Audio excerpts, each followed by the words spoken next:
Welcome to Bad to Best, where I show you how to improve your filmmaking one mistake at a time. I've been making movies for years, but for a lot of that time I didn't have any real training, so I made a lot of mistakes. Hopefully, by showing you some of those mistakes in old movies that I've made, you'll be able to avoid making the same ones yourself.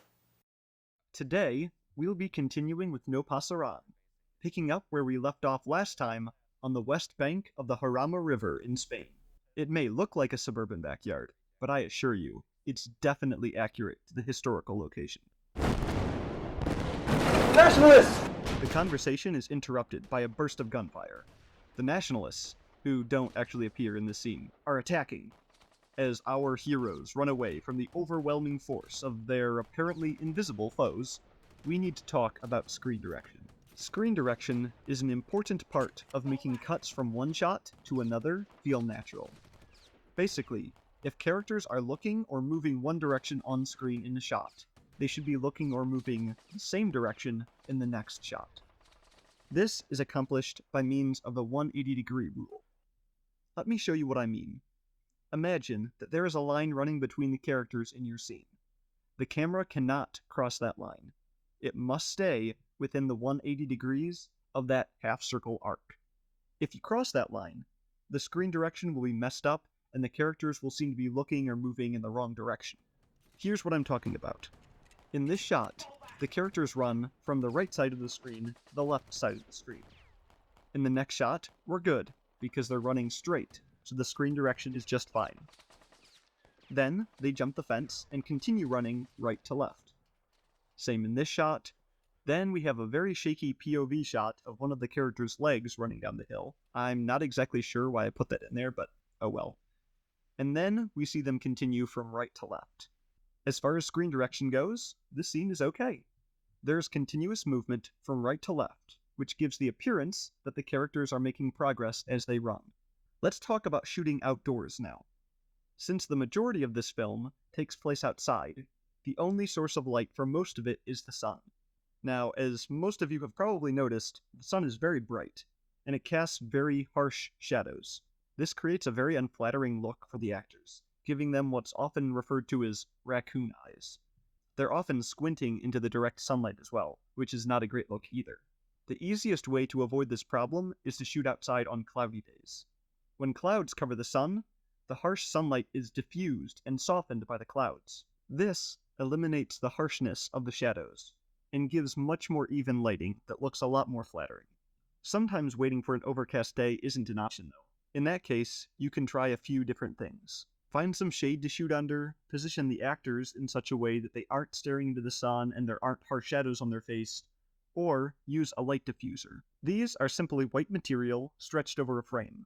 You can buy one of these, or you can make your own with some cloth or plastic sheets and some wood or metal to make a frame.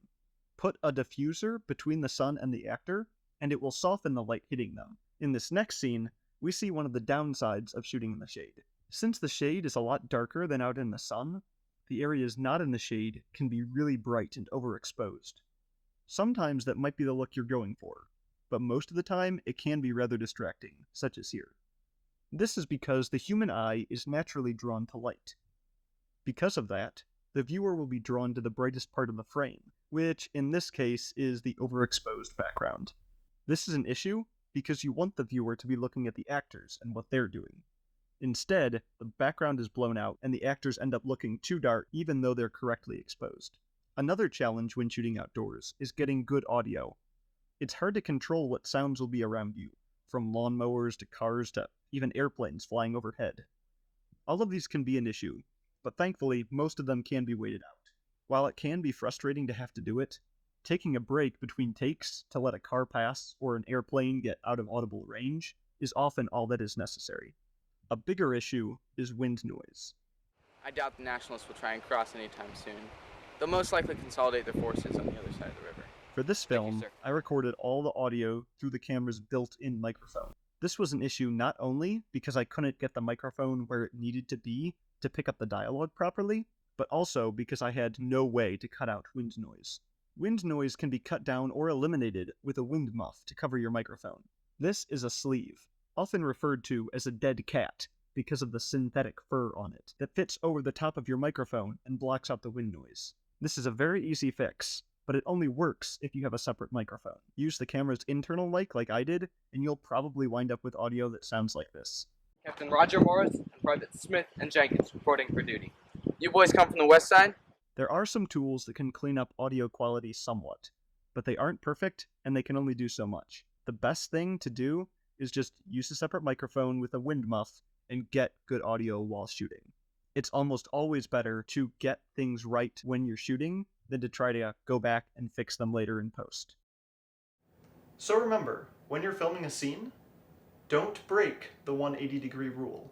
Make sure that the actors are looking and moving the same direction from shot to shot. If you're filming outdoors, make sure to eliminate those harsh raccoon eye shadows and make sure that the actors aren't squinting into the sun. If you're recording audio outside, remember to use a wind muff.